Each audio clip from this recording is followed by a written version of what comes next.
I am Rai Kelly Baltazar representing the SYU. Yesterday, on Saturday, we had at 2 p.m. a protest, a peaceful march that took place at Lipton Circus. It became very evident within only minutes of the march, less than 50 meters having walked, that the police and the state was very bound to use force and intimidation against those who were protesting, against the youth of this country that had come together in fighting against this oppression, in asking for the rights that any men and women, boys and girls who are part of yesterday's protest. We also know at this point in time that over 7 people have been injured and who have received treatment at the hospital for various kinds of injuries that were a result of the force that the police used. One of our comrades was in hospital and has received stitches on her face for being beaten by the police. And these are just some of the stories that have emerged from yesterday. So people would like to know at this point in time, why is there so much force? Why is there so much force against this voice of dissent? On Friday, just the day prior to our own protest, we noticed something. It was a public declaration by Ranil Rajapaksa naming multiple places in the city of Colombo, as areas of high security zones. And I suppose it will take some time for those people or those residents themselves to understand the issues of living within high security zones. But these are not decisions that are taken having consulted with the citizens of this country, but they are decisions that are taken to safeguard only those in power. So here we have high security zones that we will certainly contest, and as the lawyers who spoke before me have mentioned, have no basis.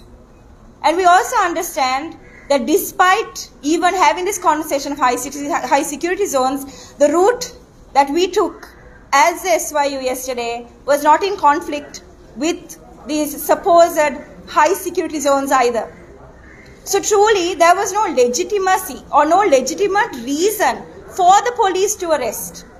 Certainly today, as they produce these, those who were protesting, those who were arrested before courts, we are certain that this will come to light, that there is no real legitimate reason.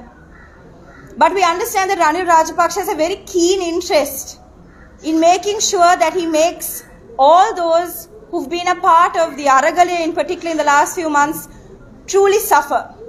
It's his malicious and personal vendetta in also keeping those who voted him in, predominantly those from the SLPP, to make sure that they have their security and to make sure that they have a safe space for themselves. This is not about the country. This is not about making sure that the youth of this country are safe. However, it is certainly done. Today, the youth are affected by the fact that they have no work. Young boys and girls who are tired of listening to the very pitiful stories, their younger brothers and sisters not being able to have meals at home. An education system that is so broken.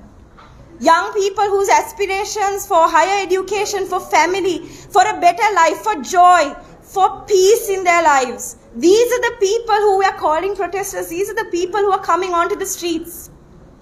These are the people who are being beaten by the Ranil Rajapaksa government. So we ask this government over and over again, how much longer are you going to shut down the voice of dissent?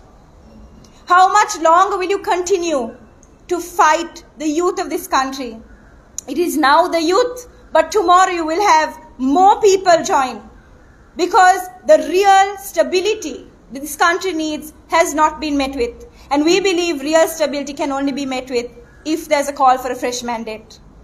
So Ranil Rajapaksa and his supporters, the stability regime, you can only last so long, because we know people are hungry.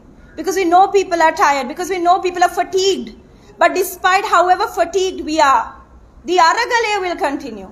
And the Aragalaya continues simply because of this, because living has become an Aragalaya. The Aragalaya did not end in July. The Aragalaya did not end when Ranil Rajapaksa came into power. The Aragalaya is continuous, and it will continue until the people have the power that they deserve.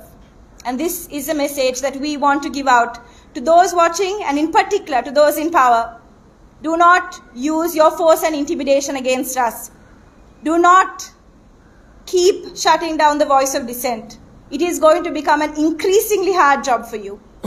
We hope you keep this in mind.